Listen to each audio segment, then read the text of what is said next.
My name is Jesse Gossett. I'm a resident of Huntington Beach. I have a couple individual written letters that I'd like to hand over for the commission to look at.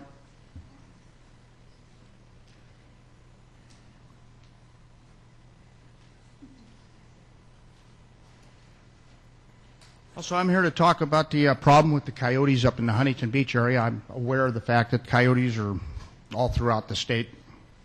But, in the last year, 2 times, I have a little cat that lives in my house, and he's been attacked twice by coyotes, survived both times, and has been kind of expensive to put back together. And today he's back at the veterinarians being put back together as we speak from past injuries and scar tissue. In August, I was at a church in Huntington Beach with 10 other people. Had a coyote approach us in the dusk time, evening time. There was 10 guys standing around, and this coyote continued trotting right up to us. I did what we've been instructed to do: stand tall, make noise, clap hands, things like this. The coyote passed me within less than 10 feet, growled at me as he went by, and continued on his way. The coyotes, I know in Huntington Beach, because this is where I live, are not afraid of humans anymore at all. In October, I returned home from a camping trip. I have 2 Labrador retrievers. I let them out of my truck. I always send them to the backyard to go do their thing in the backyard. My dogs refused to get into the backyard. I didn't understand why. Went around to the front of the house, let the dogs in through the front of the house. Once I reached the patio, I understood why my dogs would not go on the patio. There had been coyotes sitting on my patio waiting. They'd been living there for a couple days. Also, I now have noticed coyotes living and sleeping and nesting in a flower bed underneath my front living room window. I live on a turn street where it turns and angles, and the coyotes are sitting there waiting to ambush animals that walk through. December 11th, just a couple days ago, I had coyotes back on my patio again. You guys with the Fish and Game and stuff like that know what a coyote smells like. There's no missing the smell of a coyote when he's been in your local area. In the last 4 months, I've become aware of people in my neighborhood. I don't know these guys. I've heard about this, that are carrying firearms now for protection while they're walking their dogs. We've had a pit bull taken out by 4 coyotes a few months ago in our neighborhood. So people are now carrying firearms in the neighborhood, in the city of Huntington Beach. Now, I hope that nobody ever gets hurt by a coyote or accidentally shot by somebody trying to protect themselves. We have a serious problem here in Huntington Beach now. Hold up a minute. There we Commissioner go. Rogers, Got it. do you have a question? Got it, but no, a little more volume. Yeah, I do have a question. The coyote thing is an immensely fast-growing event all throughout California. In my neighborhood, it's almost a nightly event where you can hear a coyote pack cornering some domestic animal and the animal screaming like mad. This is all in the middle of the night. You get to hear this now almost every night in my neighborhood up in Santa Barbara. I'm wondering if there is any approach that we can take to aid that situation. It seems unlikely that there would be one, but I just don't know what it would be. I know that a lot of my friends and people in my community know that I'm a Fish and Game Commissioner, and they ask me about this relatively frequently because they're afraid for their own pets, and now apparently for themselves, which I had not previously had that fear. But anyway, is there anything that you guys in the department have thought about with respect to this? I know this is a very touchy subject.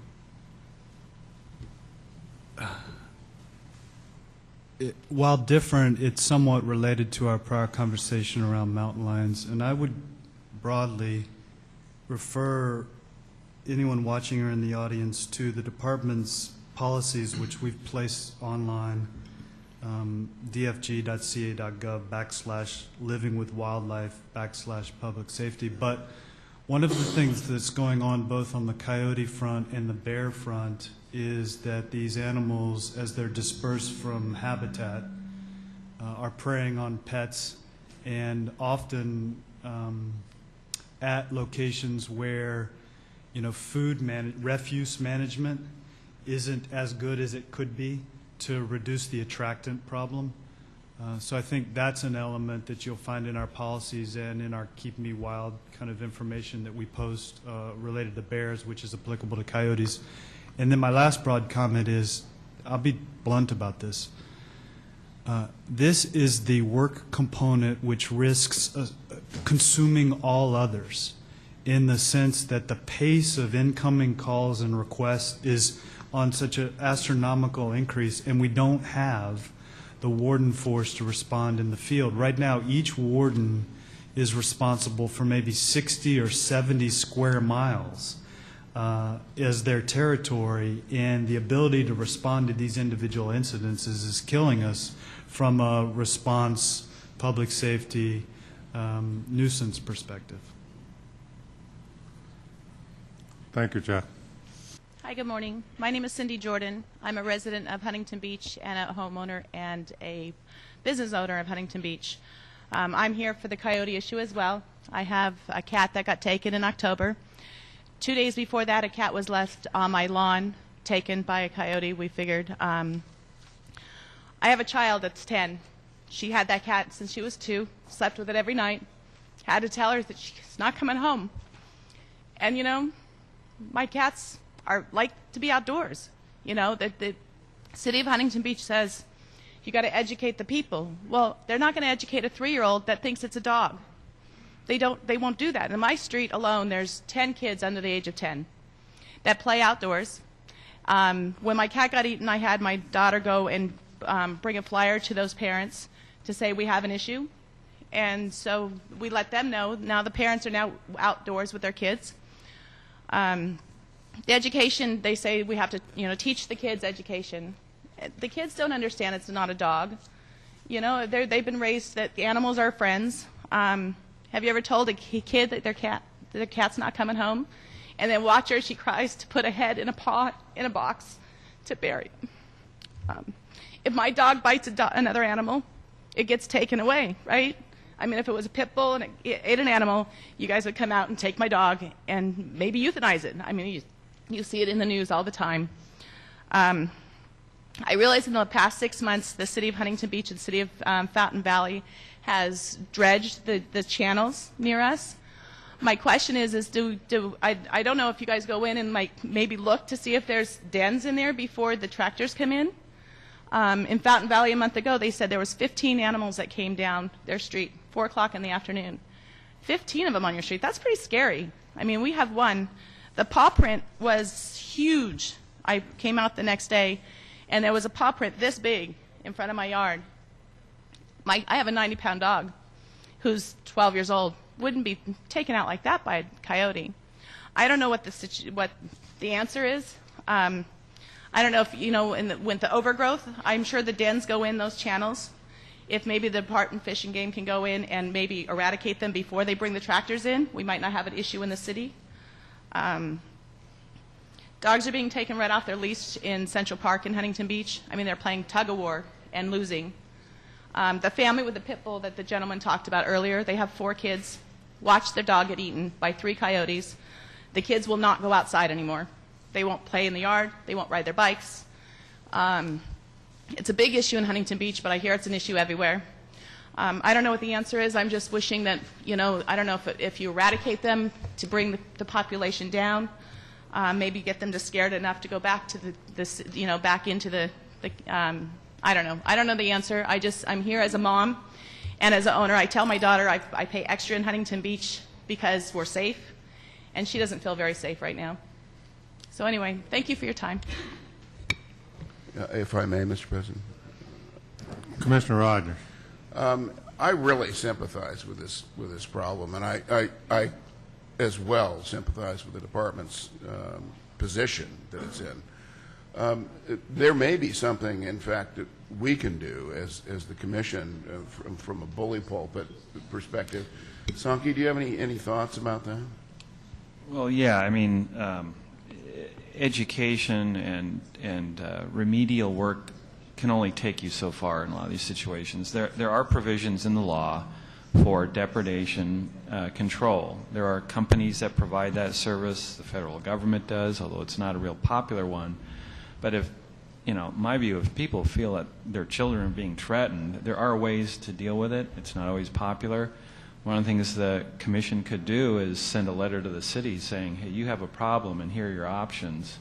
You might want to take them. And there are From ways, an educational from an perspective, education for point the of view. cities Yeah, themselves. the commission's not in a place to No. do anything itself, and the department's tapped out. But there are things that individual cities and the counties, there are tools that they can choose to use.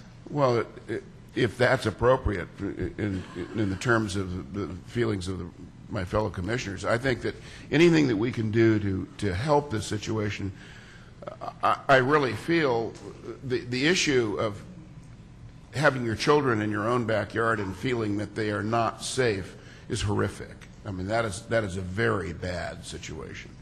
So anything that we can do to aid that, if it's an education program for the cities, at least in terms of a letter or something like that, I'm 100% behind it. I understand the department has been asked by the legislature and the governor to fundamentally do, I don't know, 10 or 20 times more than what it can do. I mean, it's huge. It's an absolutely stunning responsibility with very few resources. And being able to direct more resources to this would be an extraordinarily difficult thing to do, of course, until the first really bad thing happens, which is what we really don't want to see. Richard, you said you got the same problem in your city. I know a lot of cities do. We do, Jim. Probably not a city without the problem. But has it been addressed by your city police department Well, or that your I city don't council know. or I had somebody to personally- forward? I had personally not become involved in that, and that I don't know. I think although I would rather do that through the commission. But it's, you know, raising your hand as an individual I'm just commissioner. saying that if there's a big enough problem, it seems to me like the citizens would go to the police and the city council, and then they would refer it to this commission and the Department of Fish and Game. Yeah. Chuck. Commissioner Rogers, I think a letter from the commission to the city of Huntington Beach might be useful. Second, I'm not aware of rule or law that prohibits a local government from taking steps necessary to manage such a problem within their boundaries. Third, one of the things that we're discussing internally at a senior staff level in response to my commitment to the Mountain Lion Foundation prior to the Half Moon Bay incident is how we may be able to increase our training ability as a liaison between us, the wildlife experts, and local government. Now that's going to cost, but that seems a potential thing we might be able to improve upon. So we, as an expert entity, are helping local communities understand how they may manage it within their own authorities. And our experience, which was prompted by the unfortunate Santa Monica mountain lion incident, in the after the fact, was that the department in the city of Santa Monica and the police force and the local community and stakeholder groups actually had a productive dialogue about managing future events. Dear Fish and Game Commissioners, my name is Wendy Tochihara, and I too am a Huntington Beach resident.